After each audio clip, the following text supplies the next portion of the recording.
work related, listening to music. He heard some of my instrumentals and, got in the studio, put it down. I found music, and I didn't really believe that I could do it until one day she told me, my son's going to write me a song, and I drove myself off of that, trying to write music. I'm not going to lie. Every song that I wrote when I was a kid, it was somebody else's music. I just learned the lyrics and wrote it. But I went off of that, and when she passed away, I was like, I made my mom a promise. And I've always been a man of my word.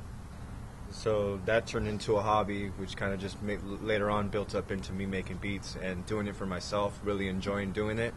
And then afterwards hearing my recorded sessions and kind of feeling myself out, how I liked to get down on the track, how I like to spit on it, how I like to be different, kind of give it some versatility, and how I want to put my own spin on it and see if I can create my own type of rap music. People think that, oh man, they did a song, it was like a 4-minute song, but technically a 4-minute song can take a good hour and a half to do, because you have to put the words together, and you have to make sure everything fits, and make sure everything that you're saying is what you want to say, because you don't want to say too much on the beat, because it's like everything is streamlined. There's a certain amount of what you can and can't do.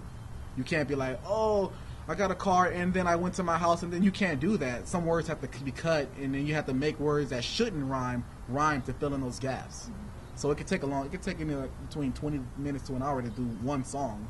Well, I want to push something out like within 3 months time session, but there's always complications in audio, the chopping, cropping, different things as far as collaborations go. But I mean, like we willing to get down with other artists. We just don't see anybody that really wants to do the same thing we're doing as of right now. And it could also be another issue with my sometimes being a picky person. Yeah, you can't always vibe with everybody. I'm picky, dude. Like sometimes we'll be in there and he'll do something. Like what was it the other day? He did something and I made a suggestion. He was like, "Nah, I'm gonna do it this way." I was like, if you drop the tone of your voice, it's like, "Nah, I'm gonna do it this way." I was like, "All right, you're doing it, so I'm just giving it this." That's the way it goes sometimes. Sometimes you gotta stand your ground. Now, besides street distribution, take it to the record labels, play DJ gigs, getting live on stage. We also like to do live performances, so I mean that always hypes up the crowd and gives us something to do.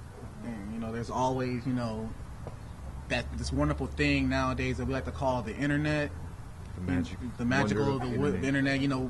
Between YouTube and Facebook and Twitter and Instagram and email accounts and Xbox Live and the PlayStation Network and word of mouth and coworkers and pigeons with messages on their feed. I mean, there's a million ways. No, but seriously, there's right a million in the sky. There's a million ways to get everything out there. It just takes the determination of the two people, of me and him, to do it and to get out there and get it done and to be serious about it. Because if we're not serious about what we're doing, then who's going to take us serious?